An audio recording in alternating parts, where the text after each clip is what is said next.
moja. Prišiel za vami hosť.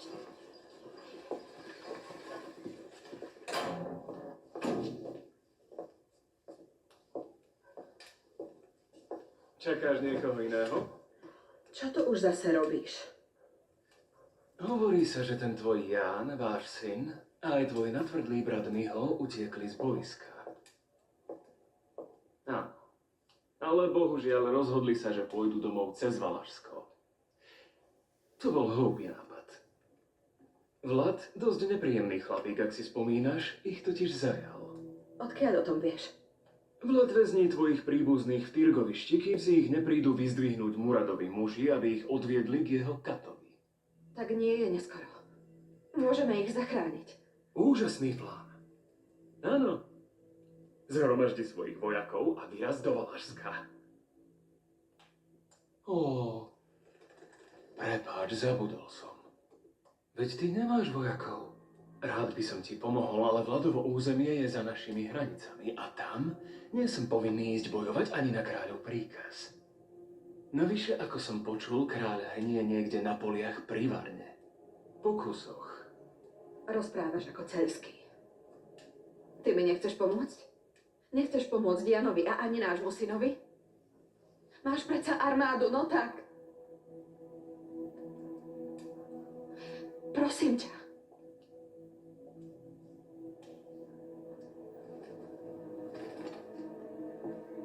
To bude závisieť? Od čoho? Môžeš si vziať moju armádu a prenasledovať Vlada hoci až do Drinopolu. A čo za to chceš?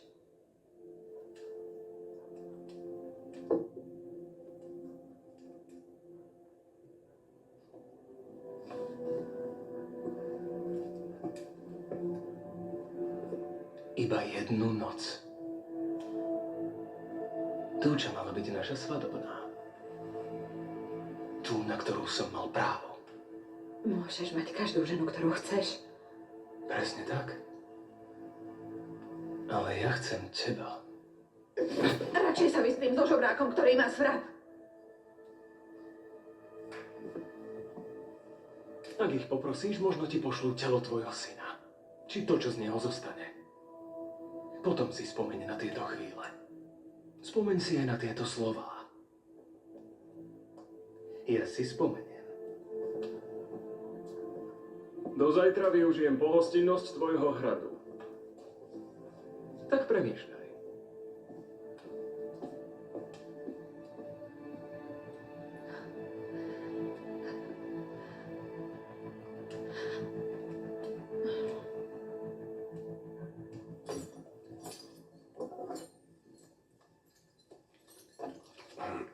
Chytili sme ho pri rieke. Viem všetko o tej vašej neslávnej výprave. Kardinál Cesarini je riadne utáraný. Čím menej kože má, tým viac rozpráva.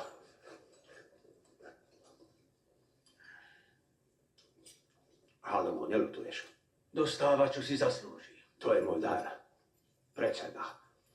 A všetkých slušných kresťanov. Ty, pravý ochranca kresťanstva.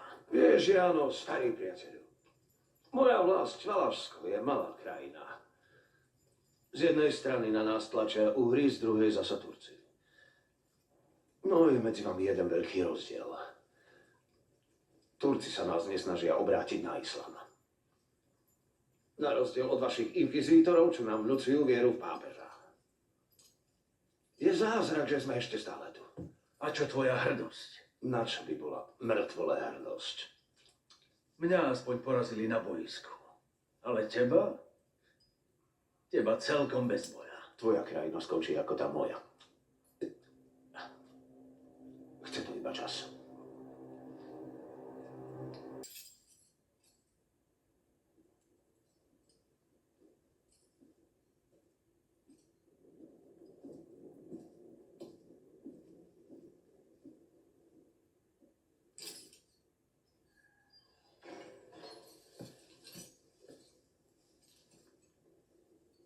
Syn môj.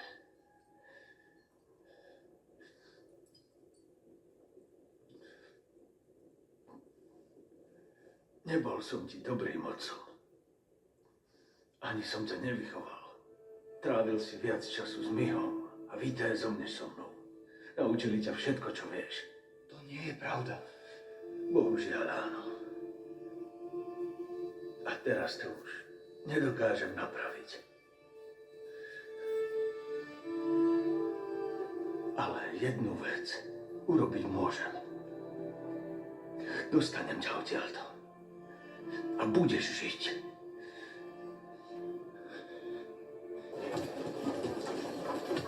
Bráne! Prišiel osmanský zmocnenec so sprievodom.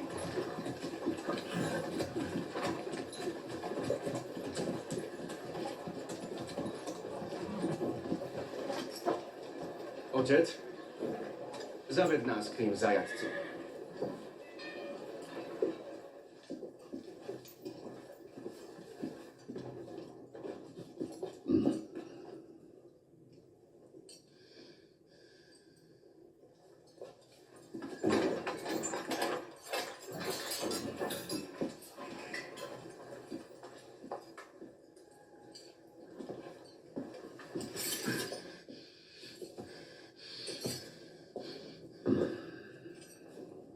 Čo tu chceš? Povečerať s tebou. Najeme sa, porozprávame sa o budúcnosti. Budeme si načúvať ako priatelia. Len ak dostanú jesť aj oni.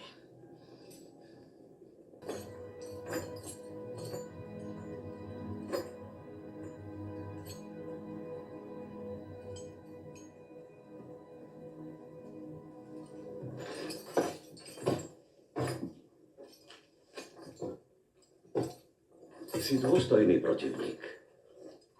Schopnejší než ktokoľvek pred tebou. Keby si sa vrátil domov, kto ho vie nejakým zázrakom. Povedz, čo by si urobil? Dal by som dokopy svoje vojsko. Určite by si vyhral ešte pár bitiek. A prečo nie? Si toho schopný. Ale čo by ti to prinieslo doma? Len pohrdanie, závisť a pochybnosti od tvojich vlastných.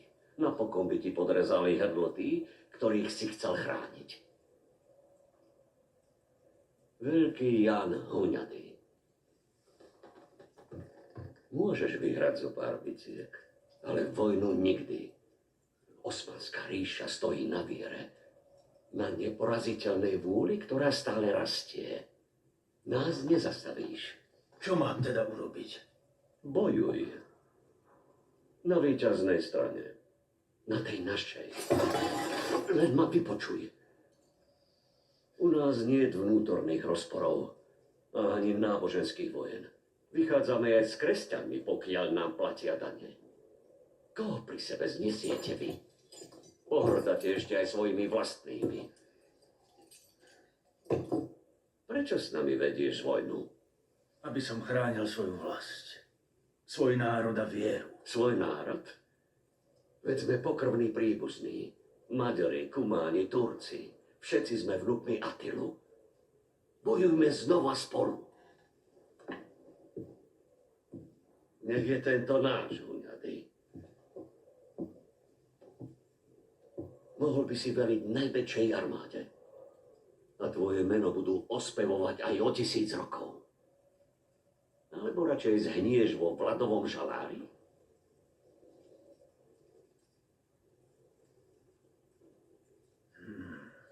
Čo vravíš, je pravda.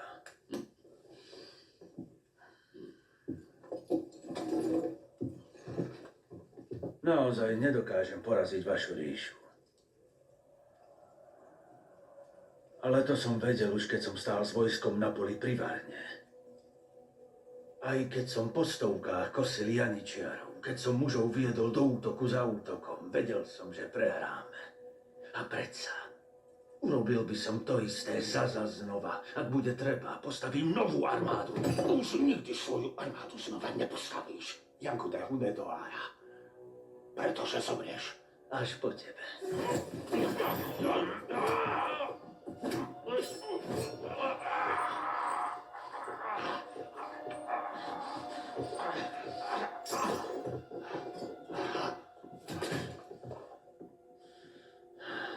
Nabihnite ho na kôl. Aj ich. Môj sultán ho chce živého. Chod domov a povedz, že sa žiaľ pokúsil o útek. Ale neprežil.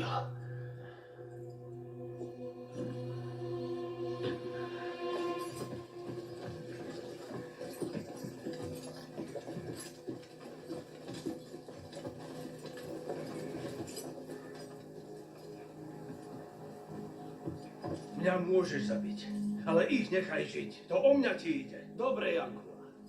Ak pri napichovaní na kvôl vydržíš nekričať, tak nechám tvojich mužov na žber. Nie, Ocko, nie! Ešte lepšie. Nechaj ho na pokoji. Na pokoji? Nie, začnem ním.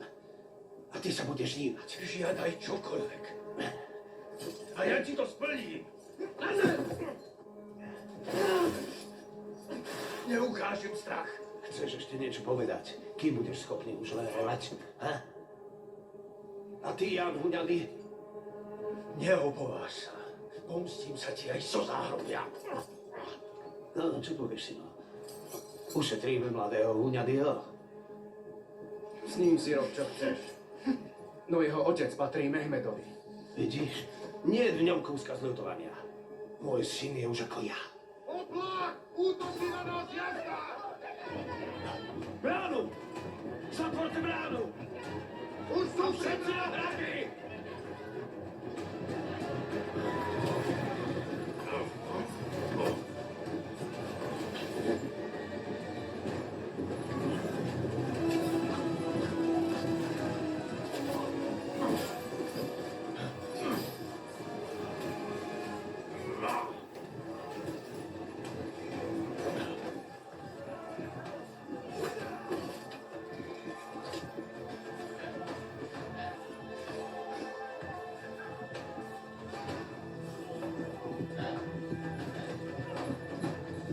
Uhnite mi sestry!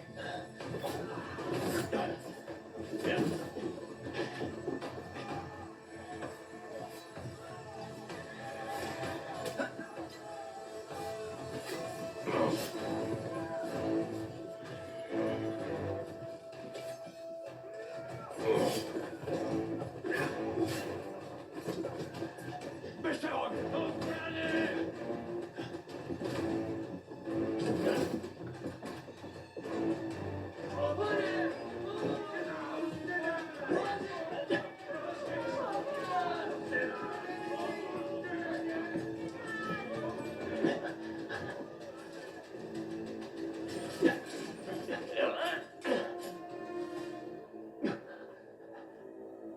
Veď som tvoj otec. Ty si ma učil, že každý je nahraditeľný. A mal si pravdu.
Neveril som, že tie múry ešte uvidím.